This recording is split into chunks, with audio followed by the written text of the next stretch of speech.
Hello and welcome to Jessie Bear Book Club. We like to talk about historical fiction, wild cards, Game of Thrones, and much, much more.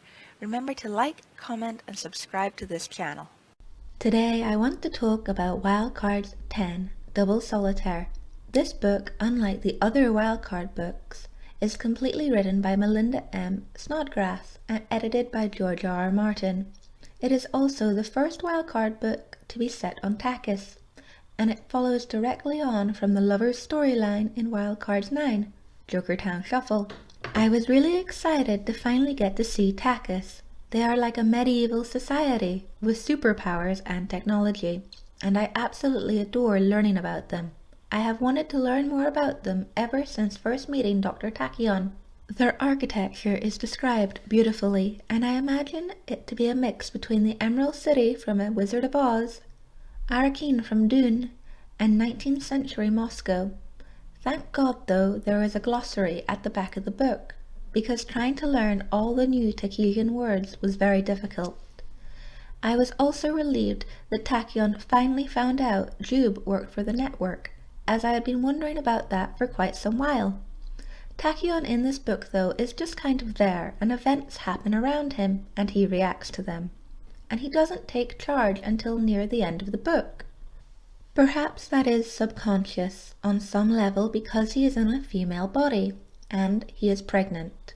He is also locked up in Rarana for a long time during the book, so that explains his lack of action. I was also not at all surprised to find out Zab would be the person returning Tachyon to Takis, as Blaze had stolen Baby.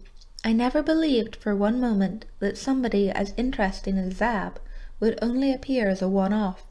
It was obvious from their first meeting, though, that Tachyon in Kelly's body and Zab would end up in a relationship. It is a bit cliché, I thought, but what can you do?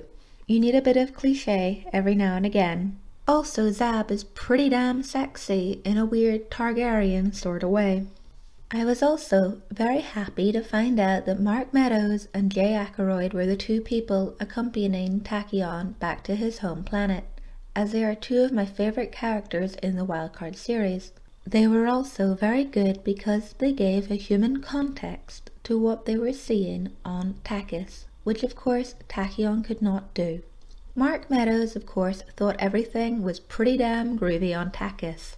When the small party first arrive on Takis' ship home and Mark gives the guard the peace sign and says, "Take me to your leader," I had to have a good giggle. I have a fond memory of my father, another big hippie, doing something very similar at a border crossing. Tachyon, though, treats Mark pretty damn badly throughout this entire book. I thought Tachyon took advantage of Mark's loving nature at every turn. Tachyon seems to become more Takisian and less human as the book progresses, and I think this is very evident in him changing his name back to Tizian. Tachyon's lack of care for Mark is perfectly illustrated when Mark is grieving for the loss of Starshine, and Tachyon is prepared to do anything to get him to recover, even risking Mark's life because he needs to use him in his next scheme to defeat Blaze. Unlike Mark, Jay is pretty critical of everything Takisian, and has some really great one-liners like, "Apparently Takisians avoided the boombox phase," and while wondering if Takisians ever went on holiday, thought in his inner monologue, "What would a Takisian look like in a Hawaiian shirt?" Jay is very important to the story arc, I feel, because he gives more context to his and Blaze's experience with T. Malice. While Jay is still utterly terrified, Blaze seems to remember the night with a fond nostalgia for that of a simpler time, showing just how much of a psychopath he really is. When Blaze cuts Jay's fingers off after capturing him and Hasty, I had to put the book down for a while after reading that section. It was also very nice watching Jay fall in love for the first time, but I have to be honest, I didn't really warm to Hasty. One problem I had with this book was that we did not get a Blaze POV chapter, as we had done in previous books. I am always saying I really love a bad character, especially a bad character with realistic motives, but removing the Blaze POV chapters made him less realistic and more of a caricature of a supervillain than a living, breathing person. The plot twist where Blaze jumps Zab's body and shoots himself was pretty damn intense, if I'm honest. I really didn't see it coming, and I was in utter shock when Blaze revealed himself at the end. No matter what you think of Blaze, the final scene with Blaze and the network is pretty damn gut-twisting. No matter how horrible Blaze was, and how much you despise him as a character, it is still pretty sickening to think Tachyon, his grandfather, arranged that to happen to him. I believe that scene shows that Tachyon has finally embraced his ruthless Takisian ancestry. I am very happy Tachyon and Kelly got their correct bodies back, but I honestly thought it a little selfish of Tachyon to get Kelly pregnant again. I was pretty surprised that Kelly decided to stay on Takis, but what choice did she really have? She is wanted for a long list of crimes back on Earth. I really hope we get to see more of Kelly, as I find her very interesting, and I hope her and Tachyon return to Earth at some point in the future.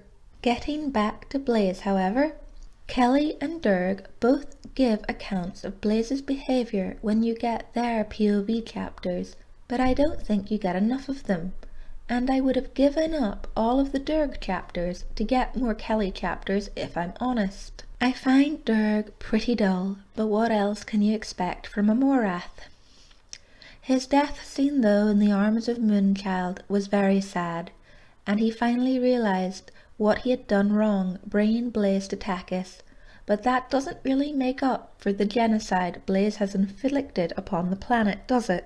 While reading this book, I also found this amazing fan art on Twitter. I don't know who made it, but I really love it and I think it's a great cover. I would like to see somebody colorize it, so I'm putting it up here because I think it's pretty cool. I am also currently waiting on Wildcards 13 Card Sharks to arrive in the post from Amazon, as I have been unable to get my hands on a copy of Wildcards 12 during this ongoing lockdown. I enjoyed Wildcards 10 Double Solitaire, but it did have its faults. I really would have loved even just one Blaze POV chapter. I give this book 7 out of 10 because I really enjoyed seeing Takis, and I really hope we get to see some more of Takis in another book. But what do you think? Be sure to let me know in the comments below. And as always, this is just my opinion. Please remember to help out and like this video if you enjoyed it. You can also follow me on Instagram at Lady Jessica Riddell and on Twitter at Jessams. I post on Twitter regularly about my videos. If you want to see more book reviews, character comparisons and fan theories, please subscribe to Jessie Bear Book Club. I try to post a new video at least once a week. See you next time on Jessie Bear Book Club. Bye!